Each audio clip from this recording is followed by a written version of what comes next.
ఒక దుర్మార్గుడికి 2018లో ఓటేసాం కదా, వేసామా లేదా? ఎవరి గుర్తు మీద వేసాం? మరి ఎవరిని చూసి ఓటేస్తాం? రాజగోపాల్ రెడ్డి చూసి వెళ్ళాలి కదా. ఇప్పుడు మోసం చేసేది ఎవరిని? మనల్ని మోసం చేసినండి తరిమి కొడతామా లేదా? చిన్న ఇక నా దగ్గర బాలవాకు బ్రహ్మవాకు అన్నారు. నా ముంగల చిన్న చిన్న పిల్లలు ఉన్నారు.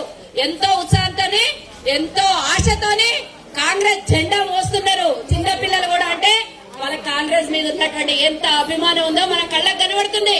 గోవర్ధన్ రెడ్డి మన మునుగోడు చేసినటువంటి సేవలు మనకు అందరికీ తెలుసు. 2018 మరి స్రవంతికి అవకాశం వస్తే కూడా ఈ దుర్మార్గునికి కాంగ్రెస్ పార్టీ టికెట్ ఇచ్చింది. నిన్న మొన్న చాలా మంది టీవీ చూసిండ్రా, ఏమి స్టేట్మెంట్ ఇచ్చాడు రాజగోపాల్ రెడ్డి దుర్మార్గుడు? కేఏ పాల్కి వారసుడైనటువంటి ఎవరైనా కరెక్ట్ చెప్పారు. ఏం పాలు? కేఏ పాల్ కాదు, కోమట్ రెడ్డి అంటే కే, రాజ్ అంటే ఆర్, పి అంటే పాల్, కేఆర్పి కేఆర్ పాల్. ఈయన మునుగోడు ప్రజలు వేసిన ఓటు మర్చిపోయిండు కాబట్టి పాలైనా. కాబట్టి మనకు మోసం చేసినటువంటి రాజగోపాల్ రెడ్డికి చర్మగీతం పెట్టి ఈ రోజు మునుగోడు ఒకటేసారి అవకాశం ఎమ్మెల్యేకి. ఆయన గతంలో ఎంపీగా చేసిండు, రెండోసారి ఎంపీగా ఓడిపోయిండు. మళ్ళీ తర్వాత ఎమ్మెల్సీగా గెలిచిండు. తర్వాత భార్యకి టికెట్ కాంగ్రెస్ పార్టీ ఇస్తే ఎమ్మెల్సీగా ఓడిపోయాడు. మరి మళ్ళీ సానుభూతి చూపించి కాంగ్రెస్ పార్టీ 2018లో టికెట్ ఇచ్చింది. కాంగ్రెస్ గుర్తు మీద ఓటేసినటువంటి మునుగోడు ప్రజలందరూ ఆయనను గెలిపించుకుర్రు. 90,000 ఓట్లతో గెలిపించుకుర్రు.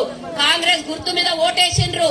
బీఫామ్ ఇచ్చిన సోనియా గాంధీ గుర్తు మీద గెలిపించుకున్నాం. తెలంగాణ ఇచ్చిన సోనియా గాంధీకి రుణం తీర్చుకుర్రు మునుగోడు ప్రజలు. కానీ అదే దుర్మార్గుడు కాంగ్రెస్ పార్టీ ఇచ్చిన అవకాశాన్ని 23,000 కోట్లకు మీ మునుగోడు నెత్తి మీద 23,000 కోట్ల కాంట్రాక్ట్ తెచ్చుకొని మిమ్మల్ని మోసం చేసిండు. అసలు ఏం చేయాలి?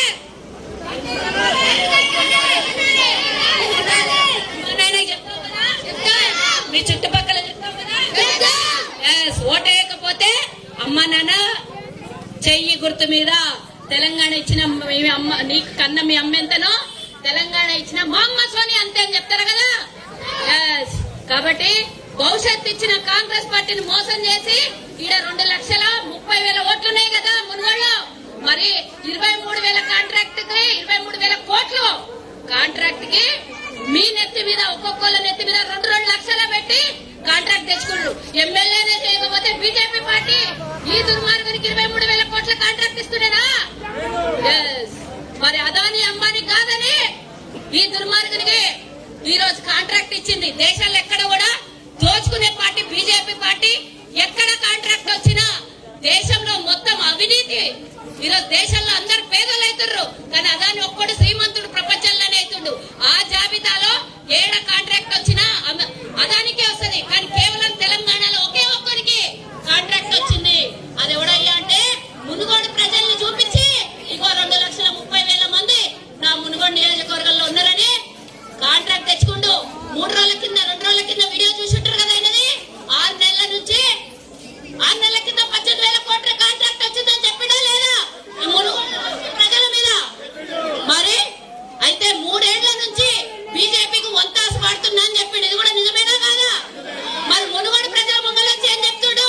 అభివృద్ధి అని చెప్తుడు. ఎవరి అభివృద్ధి అని? ఇది మునుగోడు ప్రజలు ఇంటింటికి గడప గడపకి ఓటర్ ఓటర్కి అక్కలు చెల్లెలు అమ్మలు అన్నలు తమ్ముళ్ళు అందరు చెప్పాల్సినటువంటి అవసరం ఉన్నది. నా ఊరు కాదు ఇది, నా నియోజకవర్గం కాదు. కానీ కాంగ్రెస్ పార్టీ మీద ఈ కొండవ మీద ఉన్నటువంటి అభిమానంతో నా తల్లి సోనియా తెలంగాణ ఇచ్చింది. ఆ పార్టీని మోసం చేసినటువంటి దుర్మార్గునికి మనం అందరం కలిసి చర్మ గీతం పాడాలి. రేవంత్ రెడ్డి అన్న ఒక్క మాట చెప్తాడు ఎప్పటికీ, ఏ స్పీచ్ లోనైనా. మీ ఊరికి వస్తే అమ్మలు అక్కడ రొట్టెలు కాలుస్తారు కదా, ఆ సలాక్ ఉంటది కదా, గరం గరం చేసి ఎండో పెట్టమంటాడు. మరి ఈ రోజు మీ ఊరికి మీ ఇంటికి వస్తే దొంగ 2 లక్షలకు మా నెత్తి మీద 2 లక్షలు పెట్టి నువ్వు కాంట్రాక్ట్ తెచ్చుకున్నావు. మాకు 10,000 ఇచ్చినా 20,000 ఇచ్చినా 30,000 ఇచ్చినా తక్కనే 2 లక్షలు ఇవి మాకు, అయినా నీకు ఓటేయమని ఒక్కొక్కళ్ళు పైసలన్నీ దులుపుకోండి. రేవంత్ ఇంకో మాట చెప్తాడు, నేను చెప్పాలి వద్దరు ఆడపిల్లని కానీ వస్తే బట్టలు మంచుకుంటే అవి కూడా ఇప్పుకోమని అంటాడు. మనం అదే చేయాలి. ఇప్పుడు రేవంత్ అన్న పులి వస్తాడు, అదే మాట చెప్తాడు మీకు. ఈ రోజు ఈ ఊరు గ్రామ ప్రజలందరూ మళ్ళీ మన రోహిత్ ఇక రేవంత్ అన్న పక్కలే వెన్నంటి ఉంటే మన రోహిత్ తమ్ముడు ఈరోజు మీ ఊరికి ఇన్ఛార్జ్ గా వచ్చిండు. అంటే నేనేం చెప్తున్నా తమ్ముడికి అంటే ఇది ఎన్ని ఓట్లు ఉన్నాయో నాకు తెలియదు. ఏంటంటే అమ్మో పెద్ద టార్గెట్ ఇచ్చిర్రు. టీఆర్ఎస్ వాళ్ళు 2500 ఒక ఎమ్మెల్యేని పెట్టిర్రు. అంటే ఈ ఒక ఎమ్మెల్యే క్యాండిడేట్ లాంటి రోహిత్ రెడ్డికి ఈ రోజు కాంగ్రెస్ పార్టీ నియమించింది 2500 ఓట్లు అవుట్ రేట్ గా. కాంగ్రెస్ పడతాయా లేవా? మీరు ఇక్కడ ఉన్న వాళ్ళంతా కాంగ్రెస్ వాళ్ళే కాదనరు, కానీ మీరు పోయి ప్రతి ఒక్క ఇంటికి, ప్రతి ఒక్క గడపకి, ప్రతి ఒక్క మనిషికి, ప్రతి ఒక్క ఓటర్కి అబ్బో అమ్మ చెల్లి అక్క అందరు చెప్పి ఓటు వేయాల్సినటువంటి బాధ్యత ఉంది. రాజగోపాల్ రెడ్డి వస్తే అడగండి, అభివృద్ధి అన్నో ఓ దుర్మార్గుడా మరి గ్యాస్ ధర ఎంత 400 చేయండి ఓటేస్తామని చెప్పండి. రాసిమని గడ ఒకటి రాసిచ్చింది కూడా అరవింద్ పసుపు పొడి తెస్తా 5 రోజులల్లా దీనికి రాసిమని వచ్చినాక 400 గ్యాస్ బండ ఇస్తే నీకు ఓటేస్తాం. కాంగ్రెస్ పార్టీలో 400 ఉండే, కానీ 1150 రూపాయలు పెట్టి గ్యాస్ కొట్టడం. మీకు ఇంకో విషయం తెలియదు, ఈ ఎన్నిక అయిపోగానే గ్యాస్ సిలిండర్ మీద 600 రూపాయలు పెంచుతున్నాడు. ఓటేద్దామా? ఏద్దామా? ఎందుకంటే సంవత్సరానికి 3 సిలిండర్లు ఇస్తాడంటే మనకు 1150 రూపాయల దాకా. తర్వాత కొన్న ప్రతి సిలిండర్ మీద 600, 500 పెంచుతాడట. 1800 మనం సిలిండర్ కొందామా? ఎవరయ్యే చాగిరి ఈ రోజు మనం కష్టపడుతున్నాం. మనకు 10,000 ఇస్తే సంవత్సరానికి సరిపో సిలిండర్ పైసలు. కానీ గుర్తుండి ఇచ్చినంత పైసలు తీసుకోండి. ఏం తాగడానికి ఇస్తే, తినడానికి ఇస్తే అన్ని తీసుకుందాం. కానీ బట్ట ఎడిపించి మునుగోడు అంటే దెబ్బెట్టుండదో చూపిద్దాం. కాంగ్రెస్ ఈ రోజు జీవిత ఆశయం ఇది. కాంగ్రెస్ ప్రజల కోసం కొట్లాడాలి, మీకోసం నిలబడాలంటే మునుగోడు ప్రజలందరూ ఈరోజు దేశం మొత్తం మునుగోడు మీద చూస్తుంది. ప్రతి టీవీ ఛానల్ తెరిస్తే మునుగోడు ఓటర్లు ఎవరు దిక్కుంటారు అని అంటారు, కానీ గడ్డ కాంగ్రెస్ అడ్డ. కాబట్టి ఈ రోజు ఇక్కడ ఉన్నటువంటి ప్రతి ఒక్క ఓటర్ మహాశైలకి కాంగ్రెస్ పార్టీ దగ్గర పైసలు లేవు, కానీ 23,000 కోట్లు కాంగ్రెస్ పార్టీలో గెలిచి తెచ్చుకున్నాడు. అంత పైసా కాంగ్రెస్ పైసా, మునుగోడు పైసా. కాబట్టి మేము చేతులు ఎత్తి దండం పెడతాం. గోపాల్ రెడ్డి దగ్గర, రాజగోపాల్ రెడ్డి, కేఆర్ పౌల్ దగ్గర పైసలన్నీ వసూలు చేయండి. బట్టలిప్పి పంపిండి ఇడికేలి.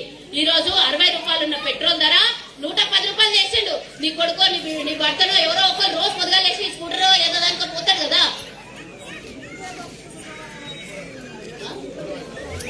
ఇక నేను కొంచెం సేపు మీ ఊరికి వచ్చినా కాబట్టి మాట్లాడుకోవాలి కాబట్టి మాట్లాడుతున్నా.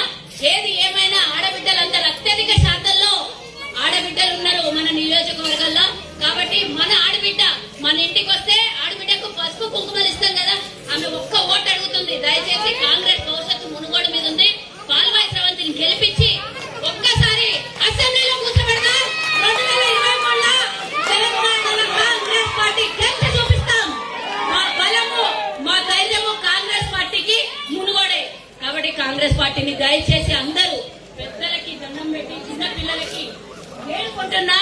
ఓటు ఉన్న ప్రతి ఒక్క హక్కు ఉన్నటువంటి ఓటర్ ఏ ఊర్లో ఉన్నా కూడా వచ్చి మునుగోడులో కాంగ్రెస్ చేయి గుర్తు మీద ఓటేసి స్రవంతిని అసెంబ్లీలో కూర్చోబెట్టాలని ఒక ఆడబిడ్డగా నేను ఇంకో ఆడబిడ్డ కోసం కోరుకుంటున్నా. దయచేసి మీరు ఇంటింటికి వెళ్ళి చెప్పాల్సిందిగా కోరుతున్నా. జై హింద్, జై కాంగ్రెస్.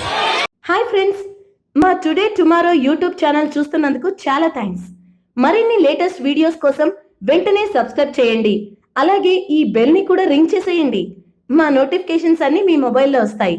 అలాగే మా వీడియోస్ మీకు నచ్చితే లైక్ చేయండి, షేర్ చేయండి, నచ్చకపోతే కామెంట్ చేయండి.